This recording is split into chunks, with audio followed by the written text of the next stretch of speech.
The envelope wasn't supposed to matter.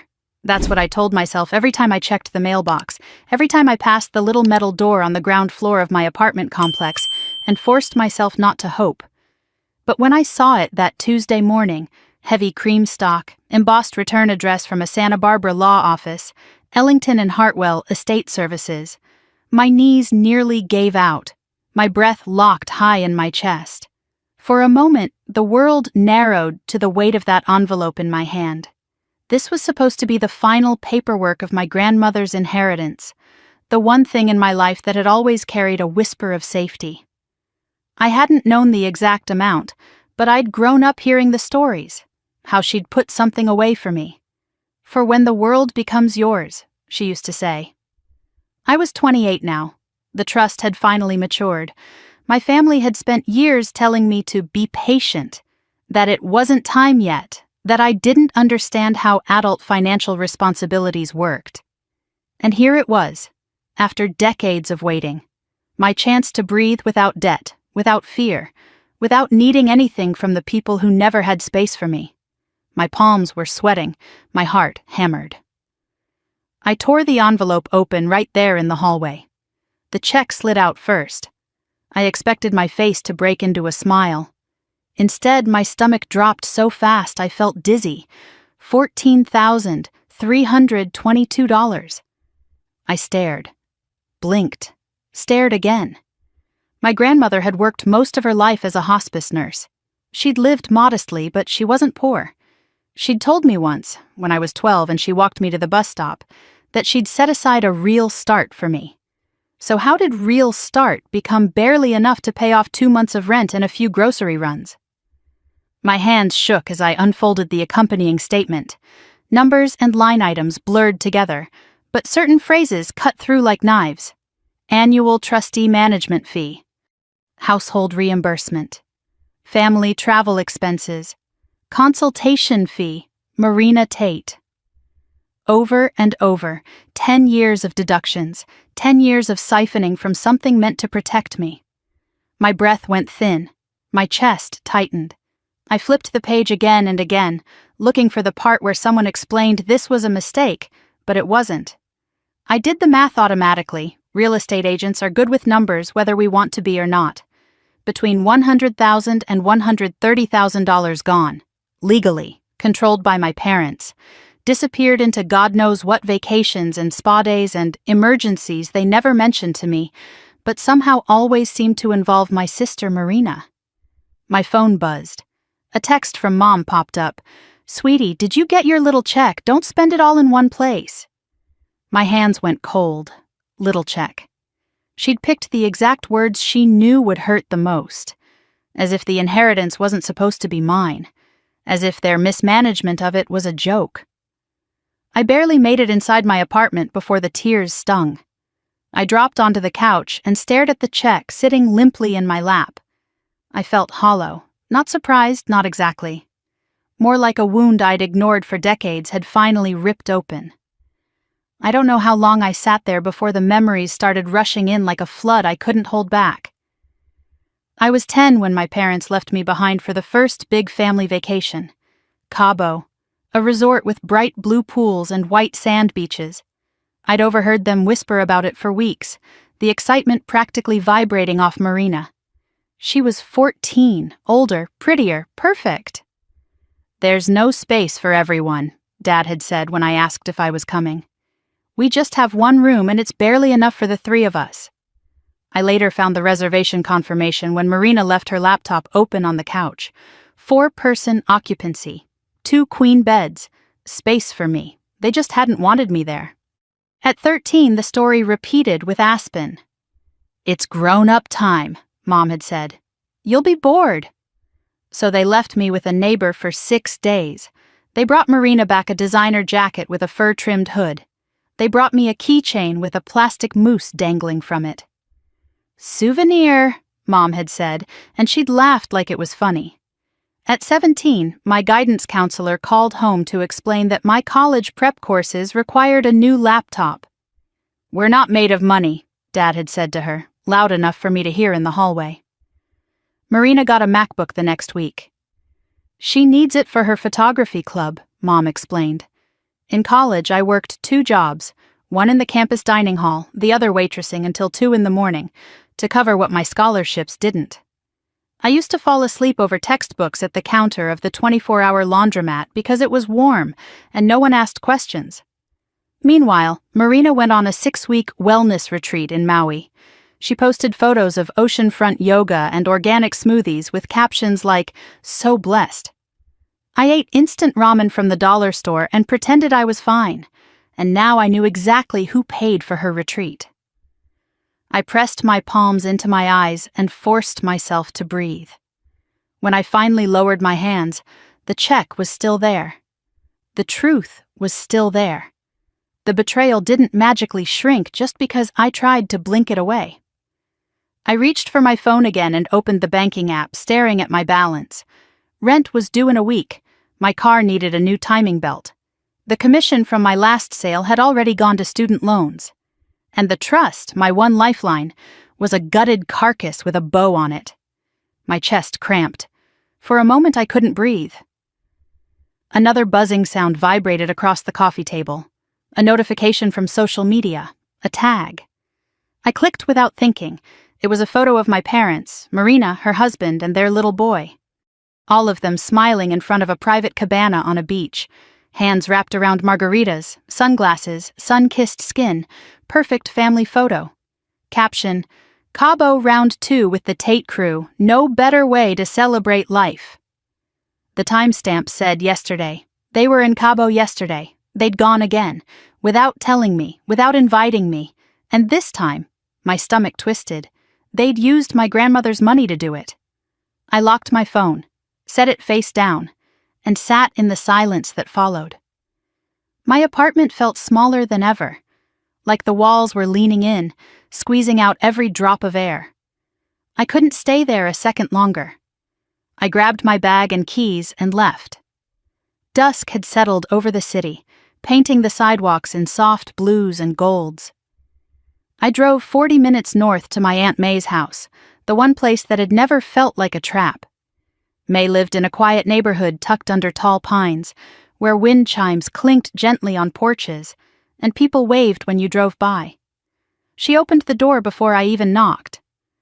"There you are, honey," she said, pulling me into a hug that smelled like lavender lotion and roasted chicken. She held me longer than usual, her arms tight and steady. When she finally pulled back, she cupped my face. "You look pale. What's wrong?" I opened my mouth, but my throat closed up. She didn't push. She never pushed. Inside, her husband, Franklin, stood over the stove wearing his old flannel shirt, flipping chicken thighs in a sizzling cast-iron pan. He smiled when he saw me, deep lines crinkling at the corners of his eyes. "Just in time, kiddo. Grab a plate." Their kitchen was warm and cozy, cluttered in the comfortable way that meant a family lived there, not a curated Instagram page. A quilt hung over the back of the couch. A stack of board games sat in the corner. The table was nicked from years of elbows and homework sessions. Every inch of it felt like shelter. Dinner was simple. Chicken, mashed potatoes, roasted carrots, but it tasted like comfort, like someone had cooked with me in mind. I hadn't realized how starved I was for that. Franklin handed me the biggest, juiciest piece of chicken without a second thought. "This one's for you," he said. It was so small, so ordinary, but something cracked in me, cleanly, like a bone that had been broken for years and finally set right. Midway through dinner, my phone buzzed again. I almost ignored it, until I saw the name of the property, Montera East Commercial Development. I blinked. That was my biggest sale of the quarter. The deposit notification clicked in. $50,000. Commission cleared. A deal I'd negotiated over 60 days, juggling contractors and permitting offices and inspectors who barely tolerated me. I'd fought tooth and nail for that sale. I'd earned it with grit they never thought I had. I stared down at the glowing screen, unable to speak. When I finally looked up, Franklin and May were watching me. "What is it?" May asked gently. I swallowed hard. "I closed a big deal. The commission just came through." Franklin grinned. Atta girl. And just like that, a realization washed over me. Warm, sharp, soft, painful, true. I had spent my whole life begging the wrong people to see me, fighting to earn scraps of affection from people who never intended to give it. I'd let them tell me who I was, what I deserved, what space I was allowed to take up in the world. But here, at this worn wooden table, in this small house filled with real, unconditional love, I was seen. I was valued. I was wanted. Not because I was convenient, not because they needed something from me, but because they cared. I set my phone down and took a long breath. Then another. May reached for my hand, squeezing gently. "Whatever happened today," she said softly, "you don't have to face it alone." For the first time in years, I actually believed her. And for the first time in my life, I wasn't afraid of what came next. Mom called me 3 times before I answered. At first I told myself I was ignoring her because I needed space, because I needed to breathe, because if I heard her voice too soon after opening that horrifying trust statement, I might scream or cry or say something that would give her the satisfaction of thinking she'd gotten under my skin. But the truth was simpler.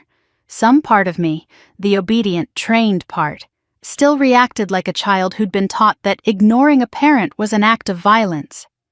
So, when the 4th call buzzed through, I stepped outside onto Aunt May's porch, hugged my sweater tight around myself, and finally swiped to accept. Her voice hit me instantly, syrupy sweet in a way that never meant good news. "Lana? Honey? There you are. I've been trying to reach you all afternoon." I stared at the pine trees swaying in the cold wind. "I know. I've been busy." "Oh, of course, you always are, working so hard, doing your little real estate thing. We're all just so proud of you." She let out a laugh that didn't reach her throat. "Anyway, I wanted to check in since today was supposed to be the big day." My jaw tightened. "The trust distribution." "Yes, that," she said lightly.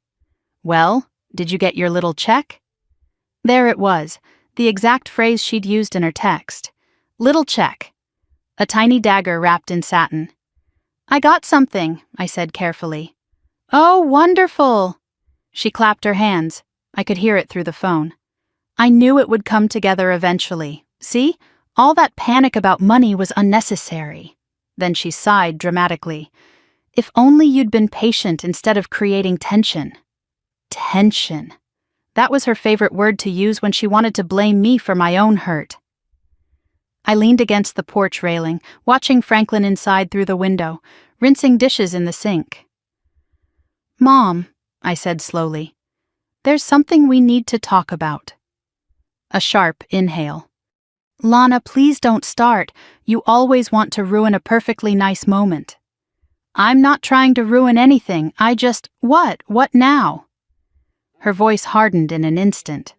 The sweetness was gone. "Your sister and I have had a long day, and Marina is already upset because you didn't comment on her Cabo photos." I blinked. "I didn't know you went." "Well, of course we went," she said, as if I were the unreasonable one.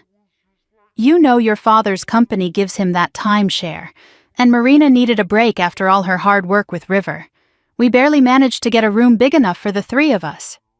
I closed my eyes, feeling the old, familiar burn behind them. "There were 4 of you." Silence. Then, "We didn't think you'd want to come." There it was. The story I'd heard my entire life. Not enough space. Not enough rooms. Not enough beds. Not enough reason to bring me. Always some fabricated logistical obstacle to mask the truth. They simply hadn't wanted me there. "I'm not doing this," I whispered more to myself than to her. "Doing what?" she snapped. "Making everything about you? Starting drama?" The porch door creaked open, and Aunt May stepped out carrying a blanket.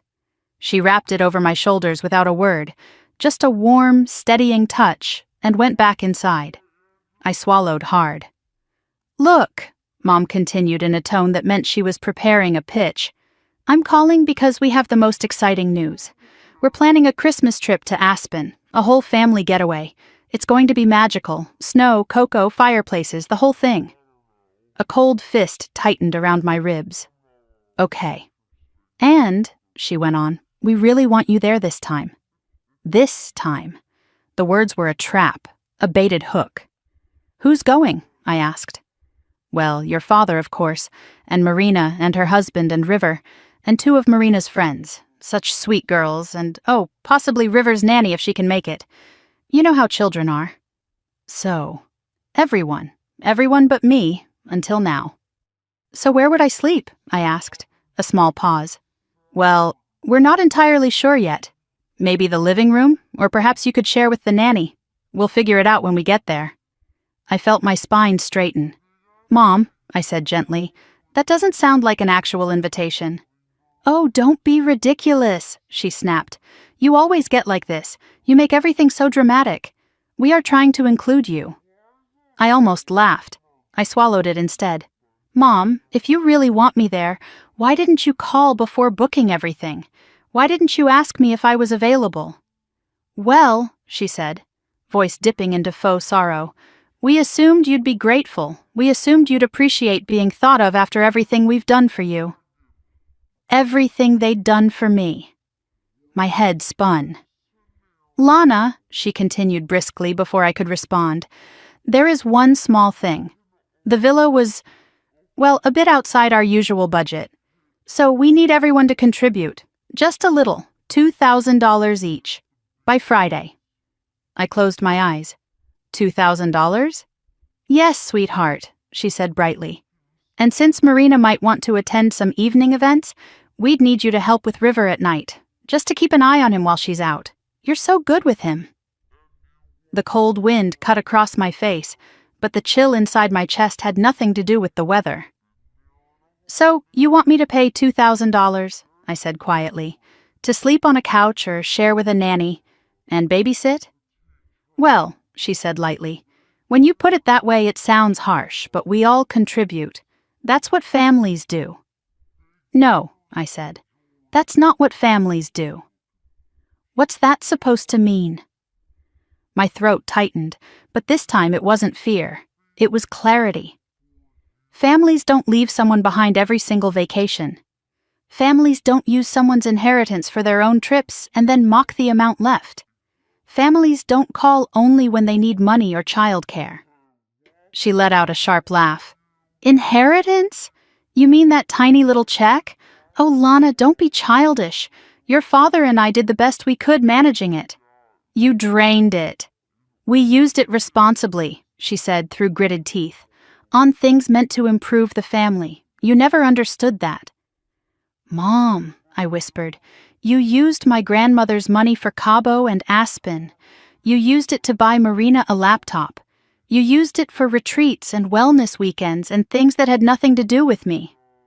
That is completely unfair, she snapped.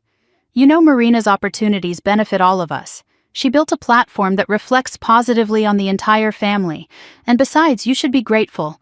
We handled everything for you so you wouldn't have to worry. Grateful, I repeated.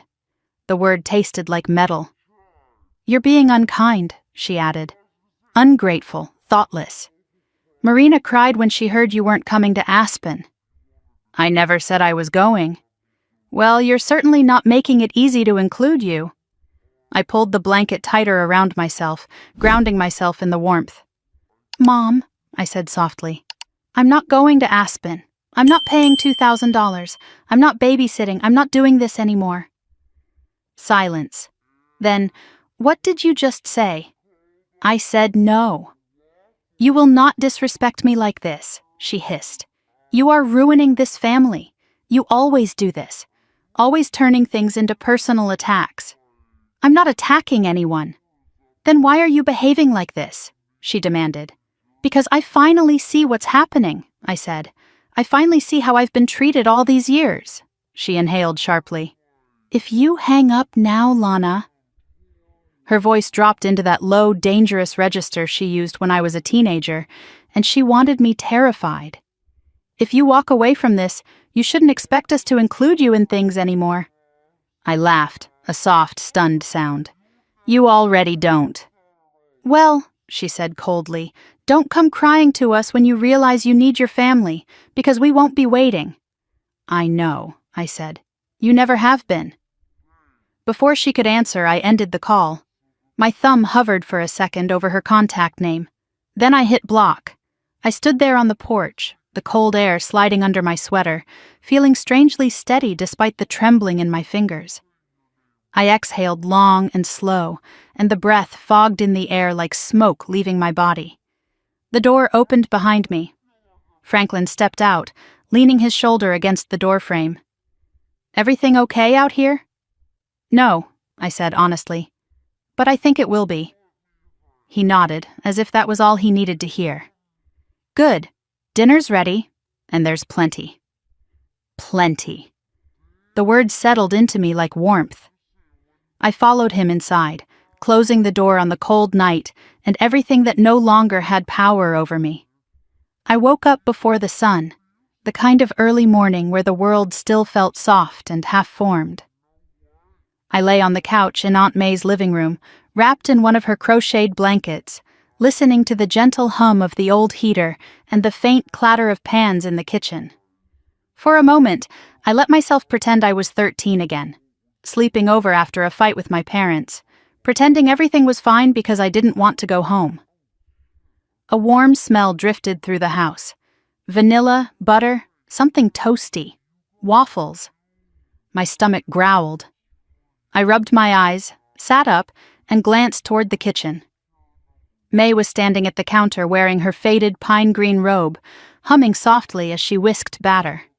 She glanced over her shoulder the second she heard my footsteps. "Morning, sweetheart," she said, her voice the kind of soft that makes you want to cry for reasons you can't name. "Did you sleep at all?" "Some," I lied. "Your couch is dangerously comfortable." She smiled knowingly. "Mm-hmm." I sat at the table, pulling the blanket tighter around my shoulders. The chair cushions were mismatched, one plaid and one floral, and the table had a small nick on the edge where Ruby had dropped a mixing bowl when she was 8. Everything about this house was imperfect in the way that made it feel safe. Speaking of Ruby, her footsteps thundered down the stairs a moment later. She appeared with her curly hair sticking out in every direction and a mug that said, "Technically, I'm right," in bold letters. She froze when she saw me. "Whoa, are we having a sleepover? And no one told me?" I laughed weakly. "Just an unplanned one." She squinted at me over her mug. "Wait, did the trust fund stuff come through?" The question hit me square in the chest, sharper than she meant it to be. I must have flinched, because her eyes widened immediately. "Oh, crap," she whispered. "It was bad," I nodded, swallowing hard. She sat down across from me, pushing her mug aside like she suddenly didn't care about caffeine. "Want to talk about it?" Before I could answer, Franklin walked in from the backyard door, tracking in a bit of cold morning air. He was wearing his flannel jacket and holding a small bucket of eggs from the coop behind the house. He took one look at me and set the bucket down slowly. "Everything all right, kiddo?" The lump in my throat tightened. I didn't know how to tell them that everything inside me felt shattered and raw. So instead I shrugged, even though we all knew it meant the opposite. Franklin didn't push. Instead, he cracked the eggs into a bowl, whisked them with practiced movements, and said gently, "You always sit tall when something hurts. You know that?" I blinked. "What?" "You're hunched when you're tired, straight when you're upset," he said, sliding a bowl of fruit to my side of the table. "Saw it a mile away." I couldn't help laughing, even as my eyes burned. "Is that a real thing?" "Yep," he said. "You got it from your grandmother." At the mention of her, my chest pinched again. "I miss her," I whispered. May turned from the stove. Her eyes softened. "Me too." She set a plate of golden waffles in front of us and poured syrup into a ceramic pitcher shaped like a chicken. The steam from the food curled into the air like a small offering of comfort. As we ate, I told them everything, about the check, the deductions, the dozen years of fees and reimbursements and lies. I watched their faces shift as the truth settled. Franklin's jaw went tight. May stopped mid-bite. They used your inheritance, May said slowly, to fund vacations, to buy marina things. And travel consultants, I added, and wellness retreats, and some weird legal consultation I never approved. Ruby choked on her juice. You're kidding. I wish. What legal consultation? May asked, a sharp, almost protective edge in her voice. I pulled the sheet from my bag and handed it across. This one. May scanned the line. Consultation fee. Ellington Legal Group. $3,240. And her expression changed. Her brows pinched in recognition. I know that firm, she said. Your father used them years ago. Some kind of family issue he never told anyone about. A chill crawled up my spine. Family issue? He told me it was nothing, she said. But your grandmother, she didn't believe him. Before I could ask more, she wiped her hands and disappeared into the hallway closet. A moment later, she returned holding a small wooden box I didn't recognize. Her fingers hesitated on the lid before she opened it. Inside was a folded slip of paper. This, she said, handing it to me, is something your grandmother gave me. She asked me to keep it safe, only to give it to you if she passed before your 21st birthday. My breath hitched. Why didn't you show me before? She hesitated, then said quietly, Your parents told me they already shared this with you. They said you'd received a full copy. My heart stuttered. They lied. I know that now. She gestured gently. Go on, read it. The paper was thin, the ink faded in places. My grandmother's handwriting, looping and trembling with age, stared up at me. Lana, if anything goes wrong with the trust, keep receipts. Protect yourself. Love doesn't hurt, and it doesn't take what wasn't given. I pressed the letter to my chest, feeling warmth rise behind my ribs. Ruby leaned over my shoulder. Your grandmother was a badass, she whispered. She was, I said thickly. Franklin cleared his throat, trying and failing to hide the emotion on his face. Your parents shouldn't have been able to touch that much money without oversight. They were trustees, I said. They had legal authority. Authority doesn't equal integrity, he muttered. We fell into a thoughtful silence until Ruby sat forward, elbows on the table, voice bright with outrage. Okay, but can we talk about the fact that they left you behind, like, constantly? That's not normal. I know, I said. I always knew. No, she insisted, eyes sharp. You rationalized it. That's different. Her words rattled something deep inside me. I flashed back to 10-year-old me waving from the driveway as my family drove off to Cabo. The lie about hotel capacity. The empty spot at graduation. The nights I worked until dawn while my sister slept in beachside resorts. Every time they left, I said slowly, I told myself I deserved it. That I wasn't fun enough. Or pretty enough. Or good enough. That wasn't you, May said firmly. That was them. I looked at her, at Franklin, at Ruby. These three people who had never left me behind, never made me feel small, never told me I was an inconvenience. And for the first time, the truth came into focus with startling clarity. Family wasn't blood. It was who stayed. I'm so tired, I whispered. I'm tired of being the one they leave out. Franklin reached across the table and put his hand over mine. You're not left out here. I swallowed hard. I know. Something warm and fragile and brave swelled inside me.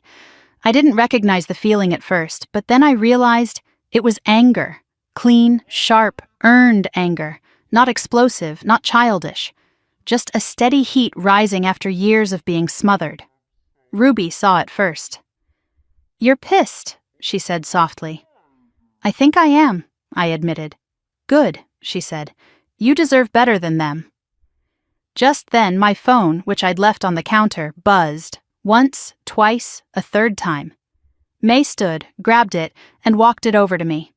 Who is it? I looked at the screen. Mom. Calling again. My pulse flickered, panic rising. But then, It steadied. I wasn't alone in my silent apartment anymore. I was here, surrounded by people who loved me without conditions. I should answer, I murmured. You don't have to, May said. I know. The phone buzzed again. This time, it wasn't dread that made me pick it up. It was resolve.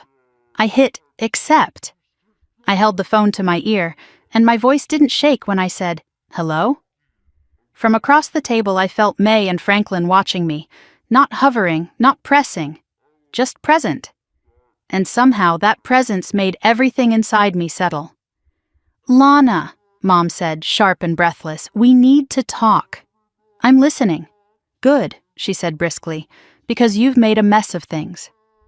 A slow breath filled my lungs. Here we go, I thought, not with fear, but with clarity. And for the first time in my life, I wasn't the one on unstable ground. Lana, you cannot keep behaving like this. Mom's voice sliced through the line before I even finished saying hello. You are creating chaos for no reason at all.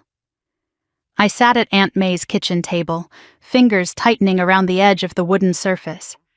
The morning light streamed through the window, catching dust motes in the air. May was rinsing dishes. Franklin pretended to read the newspaper but kept glancing over it every few seconds. Ruby hovered by the fridge door, frozen like she'd wandered into a scene she didn't want to interrupt. Yes, I said softly, you said we needed to talk. Well, Mom huffed, as if I'd inconvenienced her. First, your tone. You sound defensive already. I pinched the bridge of my nose. Mom, I just picked up the phone. Exactly, she snapped. There's no need to be dramatic. We are your family. We're trying to help you and everything turns into conflict with you lately. Conflict. With her lately. The irony stung. What did you want to talk about? I asked, keeping my voice even. Her tone shifted instantly into performative sweetness. Sweetheart, we have exciting news. Truly wonderful news. We've planned a family Christmas trip to Aspen. Ruby, who was drinking juice, choked so loudly Franklin startled. Mom kept going. Snow-covered mountains, hot cocoa by the fireplace, carriage rides, just magical. And we want you there. That last line was delivered with the enthusiasm of someone announcing they found a coupon. Okay, I said cautiously. Who's going? Oh, the usual, she said lightly. Your father, Marina, her husband, Little River, and 2 of Marina's friends. I blinked. 2 of her friends? Well, they're practically family, she breezed. Just wonderful girls, very supportive of Marina's brand. And me? I asked. Well, of course, she said. Offended, I'd even ask. If we can make space. Make space, I repeated. Yes, dear. The villa only has 3 bedrooms, but we'll figure something out.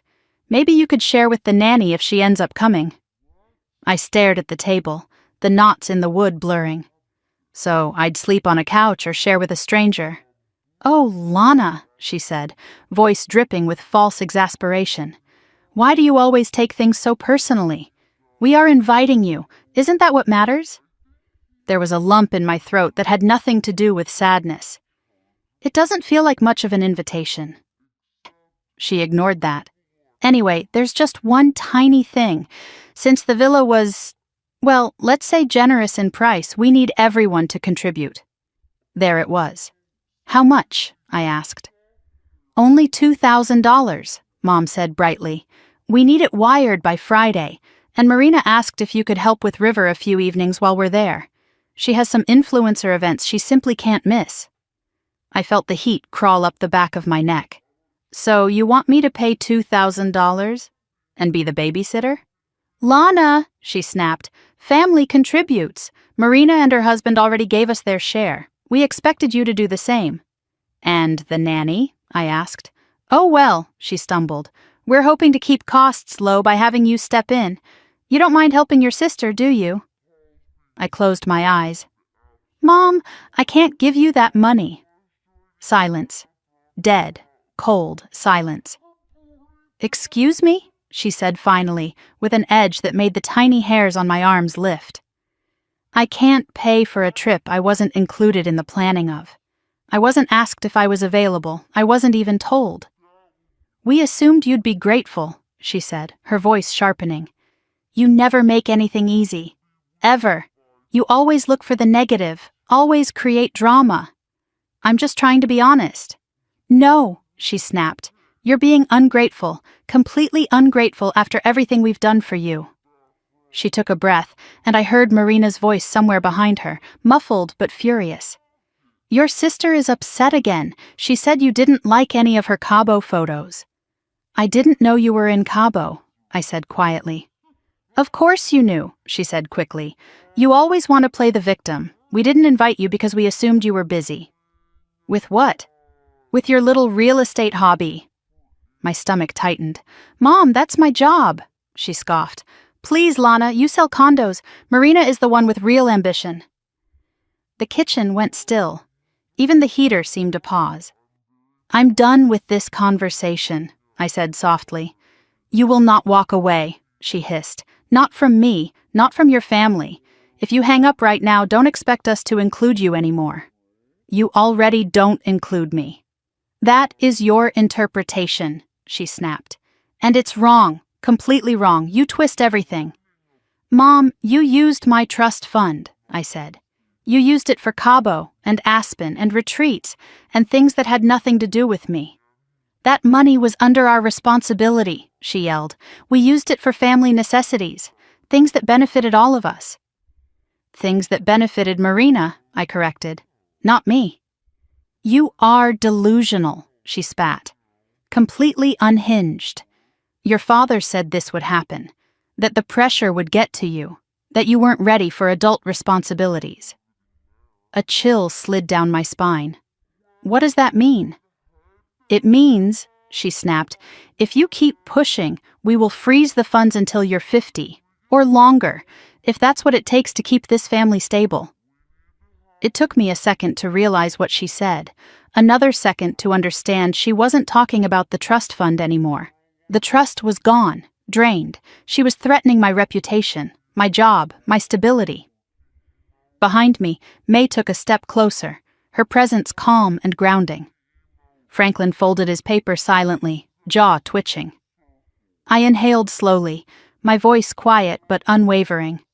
Mom, the trust is dissolved. There's nothing left to control. Another pause, then a cold, sharp inhale. You little... I hung up.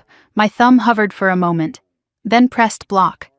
My hands were shaking, adrenaline crashing into my ribs, but the strange thing, the thing that shocked me most, was that I wasn't scared. Not the way I used to be. I felt lighter. When I looked up, May's eyes were already on me. Honey, she whispered, come sit. I sat. She handed me a warm mug of tea. The smell of chamomile wrapped around me like a blanket. That wasn't a family conversation, Franklin said gruffly, setting the newspaper aside. That was extortion. Ruby leaned forward, eyes fierce. And gaslighting, and manipulation, seriously next-level manipulation. I exhaled shakily. I knew it would be bad, but I didn't expect... That, May finished gently. We know. I stared down into the tea. She said I was ruining the family. That's not your burden, Franklin said, and that they've done everything for me. Translation, Ruby muttered.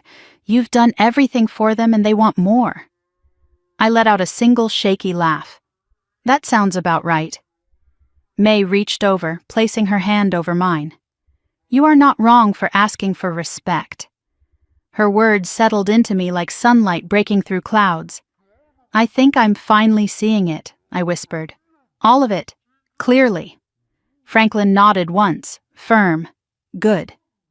We sat like that, quiet, steady, together, until the front door rattled with a gust of wind. The house creaked. And I felt something shift inside me, small but monumental. I'm not going to Aspen, I said finally. Good, Ruby said without hesitation, and I'm not paying anything. Even better, Franklin added, and I'm not their babysitter. There it is, May whispered, smiling softly. A long breath left my chest. like I'd been holding it in for years. My phone buzzed on the table. A long message preview flashed across the screen. Mom's number, still unblocked in the text thread. The words were sharp enough to read without opening it. Your father will hear about this disrespect. You will regret. Franklin picked up the phone before I could. You want me to block her? I looked at him, then at May, then at Ruby, my real family. Yes, I said, please. He tapped a few buttons and set the phone down again. No one spoke for a long moment. Finally, Ruby broke the silence with a grin. So, who wants waffles round 2? And somehow, impossibly, I laughed. A real laugh. One that didn't hurt. For the first time in my life, I wasn't a scared daughter bracing for the fallout. I was a woman drawing a line. And I wasn't drawing it alone. I didn't sleep that night. I tried. I turned off the lamp in the guest room Aunt May had set up for me, curled under the quilt she'd sewn years ago, and shut my eyes. But the darkness behind my eyelids felt louder than anything outside. Every time I drifted close to sleep, my mind snapped awake with a jolt. Echoes of my mother's voice, the ugly twists in her tone, the way she'd threatened me like it was nothing, like it was normal. By 4 a.m, I gave up. I slipped quietly out of bed and padded barefoot into the living room, grabbing my laptop from my bag. The house was silent except for the faint hum of the refrigerator and the occasional pop from the heating vents as they adjusted to the early winter chill. I curled up on the couch, pulled the blanket around my shoulders, and opened my email.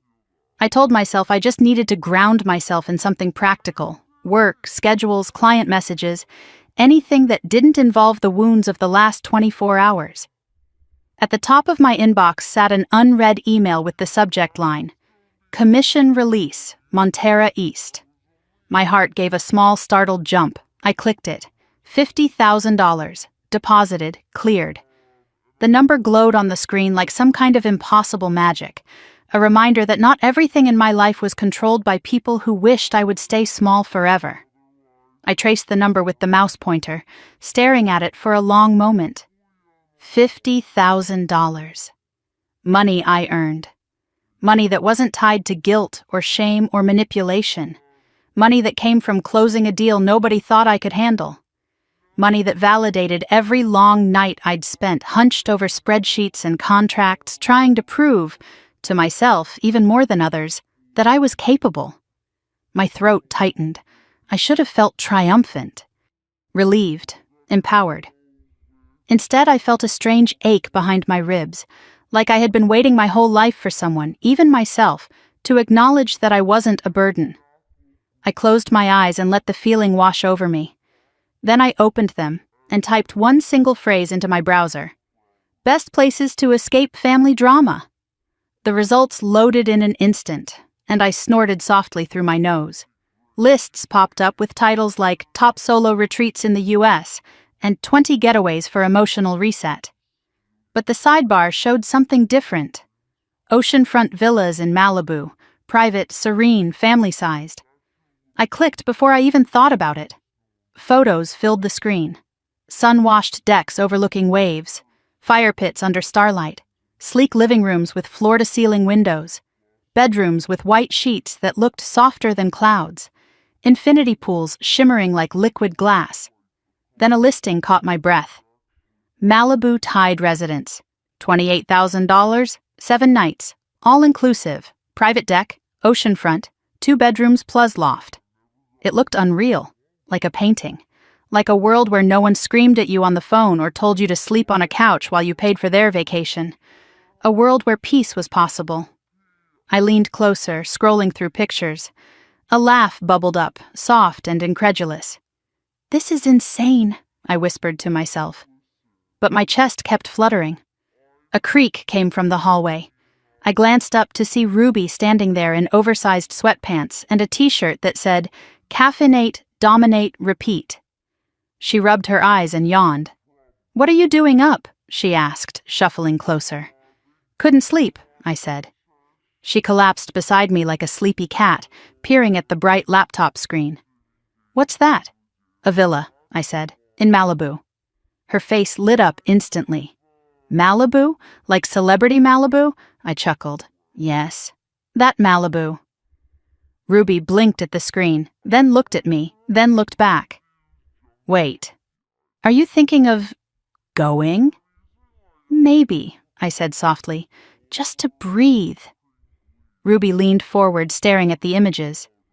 If I had $50,000, she said thoughtfully, I'd take the people who love me somewhere they can finally breathe. I froze. She turned, meeting my eyes. Not saying you should do anything, just saying peace is worth investing in, and so are the people who give you peace. Her words hit somewhere deep, somewhere still hurting but trying so hard to heal. I clicked off the listing and closed the laptop, overwhelmed. I can't make a decision like this at 4 a.m. Ruby shrugged. 4 a.m. decisions are usually the realest ones. She stood, stretched, and wandered back to her room without another word. But the idea didn't leave. Not after I brushed my teeth and tried to sleep again. Not when I woke at 7 to the smell of coffee. And especially not when I came downstairs and found a small envelope on the table, one I didn't recognize. May was sipping her tea, her reading glasses perched on her nose. That was in your purse, she said gently. You might have missed it last night. I frowned and picked it up. The handwriting on the front made my breath catch. My grandmother's handwriting. Hands trembling, I opened it. Inside was a single note, written with her usual shaky script. Lana, give generously when the time is right. Don't let bitterness guide your choices. Love yourself the way I wanted to love you longer. Grandma tears filled my eyes instantly. I lowered the letter and May stood, wrapping her arms around my shoulders. She always knew, she whispered. She always knew how they were. I nodded into her shoulder, heart aching and steadying at the same time. When we pulled apart, I breathed deeply, grabbed my laptop again, and reopened the Malibu listing. May raised an eyebrow. Planning an escape? Planning a thank you, I said quietly. Then I scrolled to the bottom of the page and clicked Check Availability. A week in December was open. The total cost after taxes, $28,472. Franklin whistled low when he walked in and saw the screen. That's one fancy getaway. I know, I said, voice shaking slightly. But you two have done more for me than anyone ever has. I want to give you something real. May's hand flew to her chest. Lana, I mean it, I said. You fed me when they forgot I existed. You came to my plays and my recitals when they didn't bother. You were there for every heartbreak, every breakdown, every time I didn't know how to keep going. You've been my real family since before I knew what that meant. I clicked the Book Now button, my pulse racing. The confirmation page loaded. Are you sure about this? Franklin asked softly. Yes, I said, louder than I'd meant to. Yes, I'm sure. The loading circle spun. And then, your booking is confirmed. Malibu Tide Residence, December 14th, 21. 4 guests. I let out a breath I hadn't realized I was holding. May sat down heavily. Lana, sweetheart, this is too much. It's not enough, I said. Ruby burst into the room then, saw the screen and screamed, We're going to Malibu! I laughed, really laughed, for the first time in days. I spun the laptop toward them. Pack your bags, I said. We're going to Malibu. May covered her face, laughing and crying at the same time. Franklin stood behind her, rubbing her shoulders, his eyes suspiciously glassy. Ruby grabbed my hands. Oh my God, oh my God, oh my God, this is insane. This is the coolest thing anyone has ever done for this family. Her excitement was contagious, warm, healing. As I stood there in May's kitchen, wrapped in their joy, their shock, their love, something inside me finally clicked into place. For the first time in my life, I wasn't begging for a seat in someone else's family. I was choosing my own. And choosing the people who had chosen me all along. The drive down the Pacific Coast Highway felt like exhaling after holding my breath for 28 years. Light spilled across the ocean in sheets of gold, the early afternoon sun catching the waves and turning them into something unreal. Ruby had her phone pressed to the window, filming everything she could, narrating in the excited whisper of someone who couldn't believe real life looked like this. Franklin gripped the steering wheel with both hands, as if he didn't quite trust the beauty outside to stay where it was. Aunt May sat beside him, smiling quietly, her eyes soft and shimmering. I sat in the back, watching the ocean roll and break, thinking that peace had a color, and it was this blue. "We're close," Ruby said, checking the directions on her phone. "0.6 miles until the turnoff." "Oh my God, you guys, this is wild," Franklin grunted. "Hope they have parking," Ruby snorted. "Dad, it's a $28,000 villa. They have parking." May looked back at me. "Are you doing okay, sweetheart?" I nodded, tucking my hands under my thighs to hide the tremble. "I'm good, just taking it in." The truth was, I didn't know how to take it in. I'd never been on a trip like this. I'd never been somewhere meant to soothe the soul rather than impress someone's Instagram feed. The vacations my parents took without me, Aspen, Cabo, Tahoe, had always been plastered with luxury. This wasn't the same. Malibu felt like it wanted to hold you rather than display you. Ruby squealed suddenly. "Turn here! Oh my God, that's it! That's the villa!" Franklin eased the car onto a narrow private road, lined with tall eucalyptus trees that cast trembling shadows across the pavement. At the end of the drive sat a sleek, modern house perched on a cliff, the entire backside made of glass overlooking the ocean. Sunlight poured across its white exterior, warm and inviting. I felt something twist behind my ribs. Not panic, not fear, but something dangerously close to awe. Franklin parked the car. We stepped out, and the salty breeze wrapped around us instantly, warm and fragrant with sea spray and distant jasmine. Ruby stood frozen for a second before she raised her hands in the air and shouted, "We are living rich today." Her voice echoed off the cliffside. May burst into laughter. Inside the villa, everything was bright wood and soft whites, the simplicity somehow luxurious. The living room opened into a sprawling deck with a glass-bottom viewing panel revealing swirling turquoise water below. A private hot tub hummed quietly.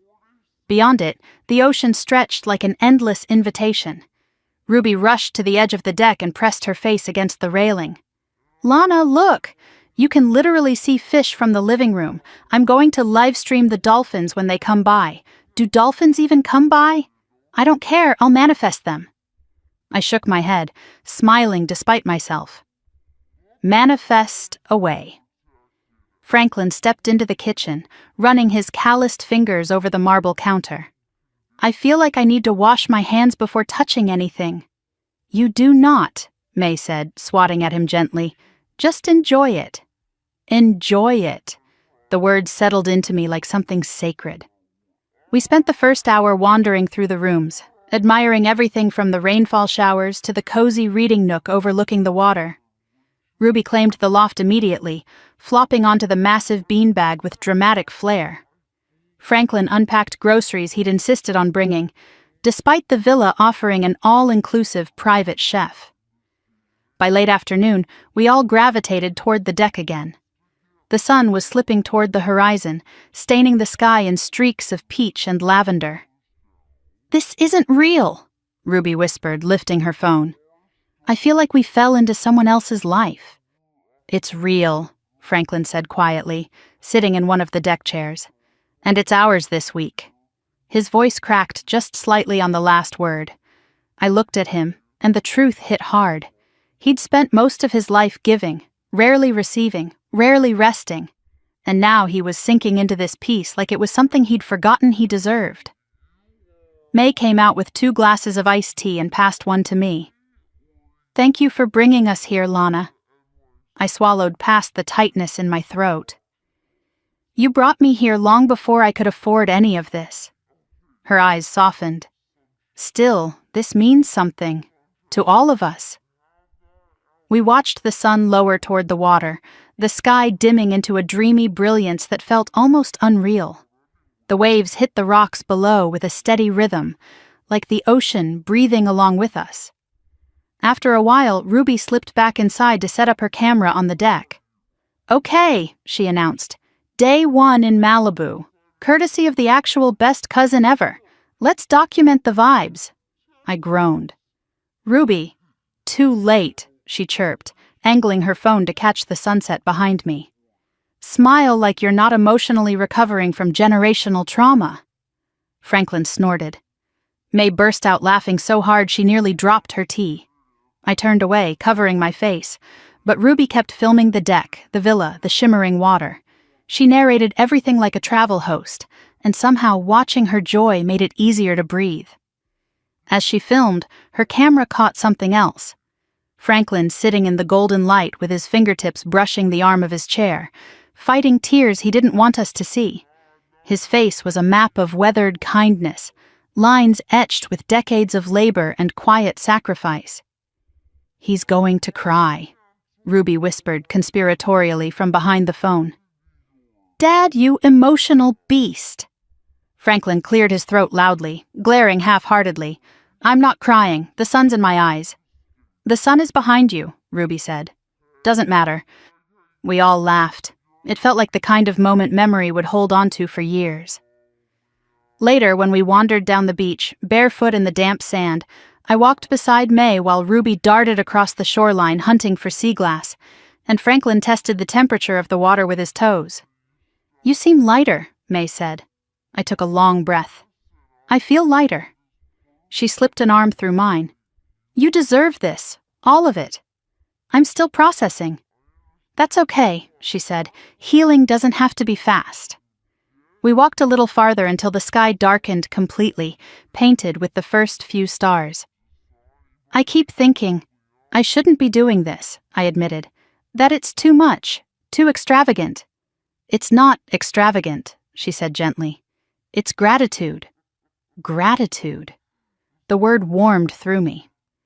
When we returned to the villa, a small surprise waited at the door, a bouquet of white lilies tied with a ribbon. Ruby squealed and dug for the card. Oh my God, Lana, someone sent you flowers. My stomach tightened. Who? Ruby handed me the card. My mother's handwriting. You can still fix this before you embarrass us further. Mom. My skin went cold. Franklin stepped forward immediately, reading my expression. What is it? I handed him the card. His jaw clenched. They found out you're here? Probably from the bank charge, I said quietly. Or maybe Marina stalked my activity. Don't let this ruin your night, May said softly. But I already felt the peace slipping. Ruby looked from my face to the lilies and grimaced. Well, that's creepy. It's intimidation, Franklin muttered. They're escalating. I swallowed hard. I'm fine. But he shook his head. You don't have to be. The rest of the night passed quietly, the four of us eating a dinner prepared by the private chef, a man named Luis who cooked lemon butter salmon that practically melted on the plate. We watched the water glow silver under the moon, talked about small things, school, work, TV shows, anything but the lilies left on the doorstep. Just before bed, Ruby uploaded a short video, a montage of our first day. Sunset, Franklin squinting dramatically, May laughing, me staring out at the ocean with a soft smile I didn't even recognize on my own face. The caption read, Blood doesn't make you family, love does. I felt something shift inside me, a trembling, a hope. We all went to sleep with the sound of waves hitting the cliffs. But around 2 a.m, my phone buzzed. Ruby burst into my room without knocking, her eyes wide with panic. Lana, she whispered, you need to see this. My heart dropped. What is it? She handed me her phone. On the screen, Marina's face filled the frame, tear-streaked, trembling, furious. The title of the video, My Sister Abandoned Us. Here's the truth she's not telling you. The war had begun. I should have known the moment I saw the look on Ruby's face that something irreversible had happened. Her hands were shaking as she held her phone out to me, the screen glowing in the dark. I wasn't fully awake yet, still tangled in sheets, heart sluggish and heavy, when I clicked on the video she'd opened. Marina's face filled the screen, perfect lighting, perfect tears, perfectly calculated. "Hey everyone," she began, voice trembling in the way she knew would make people lean in. "I didn't want to do this, I really, really didn't, but I can't stay silent anymore, this is destroying our family." My stomach hollowed. Ruby sat beside me on the bed, practically vibrating with rage. "Keep watching," she whispered. Marina sniffled dramatically, pressing a hand to her chest. "My sister, Lana, she's been spreading lies about us, about me, and it's gotten to a point where I have to defend myself." A cut. A clipped audio segment of my voice. Except it wasn't real, or rather, it wasn't whole. "I don't owe you anything," the audio version of me said, sharper, colder, crueler than I'd ever sounded in my life. My breath caught. "That's not—" "She edited it," Ruby hissed. "I have the original recording. She cut out the part where you said you already paid for her stupid car repair." Another clip. "Maybe if you weren't so selfish—" Except those were words I'd said in a private conversation months ago, in frustration, after Marina demanded I cover her spa retreat while I was struggling to pay rent. But she'd chopped it down, stripped the context, turned it into poison. Marina looked into the camera again, eyes brimming with fabricated hurt. "She says terrible things. About me, about my baby, about our family. I've tried to protect her for so long, but I can't do it anymore." I stared at the screen, numb. "She's painting me as the villain." "Oh, honey," Ruby said softly, "she's not painting you as the villain. She's painting you as the content." Halfway through the video, Marina lifted her phone to show a series of screenshots. Texts from me, but only the parts where I was at my breaking point. Not the messages that led up to it, not the gaslighting, not the threats, just the final cracks she'd created. "She's been emotionally unstable for years," Marina whispered, lowering her gaze. "We tried to get her help, we tried to support her, but she refuses. Instead, she punishes us." I felt the pillow beneath me twist in my fist. "She's trying to discredit me." Ruby nodded. "Classic smear campaign. The comments are a dumpster fire." I scrolled down. It was worse than I imagined. "Poor Marina. No one deserves a toxic sister like that. Lana sounds like she needs serious therapy. Where's the baby during all this? Protect River at all costs. Influencers always get attacked by jealous family members. Stay strong, Queen." My throat tightened. One comment stood out. "I found her email. Everyone should tell Lana what we think of this." Beneath it, someone had posted a link. My business email, my professional portfolio, my real estate profile photo. I felt my stomach drop straight through the mattress. "No," I whispered. No, she didn't." "She did," Ruby said. "Keep scrolling." I did. And then I saw it. Pinned at the top of Marina's video description. "If you want to share your support, here's her contact info. She needs to understand she can't keep hurting her family." My chest constricted. She put my contact information. She posted my work email. Ruby swallowed. "Keep going." Then I saw the worst part. At the very bottom of the description. "More details in my IG bio." My blood turned to ice. I clicked her Instagram profile. There it was, my condo's old address. Not the one I currently lived in, but the place where I'd spent 3 years alone, terrified of every creak at night. The place that still had my name tied to old mail and parking records. She had posted it, publicly, doxing her own sister. The room tilted. Ruby pressed a hand on my back. "Don't panic. You're here. You're safe." Safe. But what about my career? My safety when I went home? My clients? I couldn't breathe. My phone buzzed suddenly, so loud in the quiet room that I nearly flinched. I turned it over. 24 new emails, 13 missed calls from unknown numbers, 47 new comments on my work profile. The first unread email previewed on the lock screen. "Shame on you. Hope your business fails." My hands trembled. Franklin's heavy footsteps approached the room before I even heard him speak. He pushed the door open without knocking, eyes sharp and alert, his presence grounding the way a mountain steadies the earth. "What's happened?" he asked. Ruby spoke before I could. They doxed her. Marina posted her email and address, and she edited voice notes to make her look abusive. For a moment, Franklin didn't move. He stood perfectly still. Then I saw it. The shift. The tightening of his jaw. The slow inhale. The calm before a storm I knew he rarely let break loose. He sat on the edge of the bed and took the phone gently from my hands. He watched the video without speaking. His face didn't contort or flare with emotion, but something behind his eyes darkened. When it ended, he handed me the phone, carefully, deliberately. "Turn off your notifications," he said. "Franklin, turn them off." I did. He nodded once, firm. "Good, now we fix this."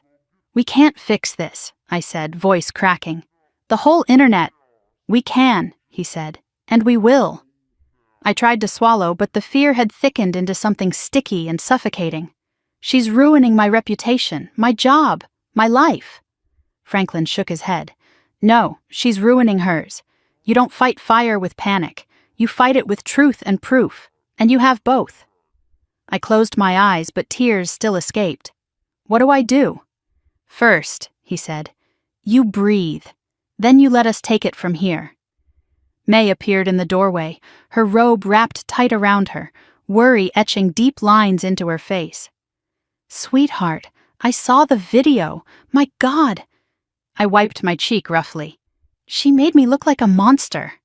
"No," May said, crossing the room and pulling me into a hug. "She made herself look desperate." I laughed, or tried to, but the sound came out broken.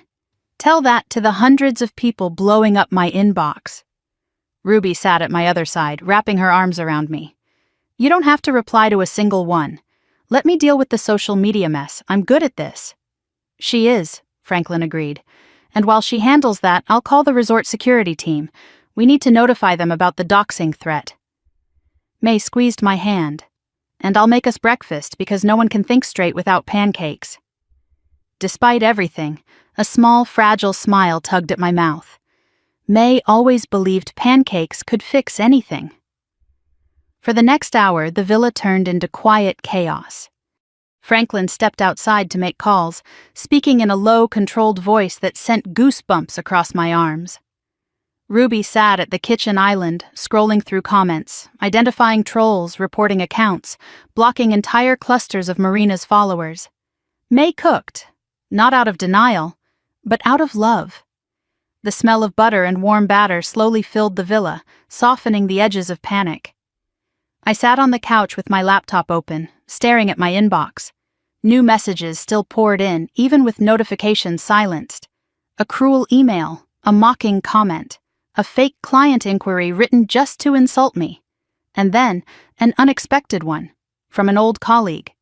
Subject line, "Saw the video. Call me if you need help." Another from a friend I hadn't spoken to in years.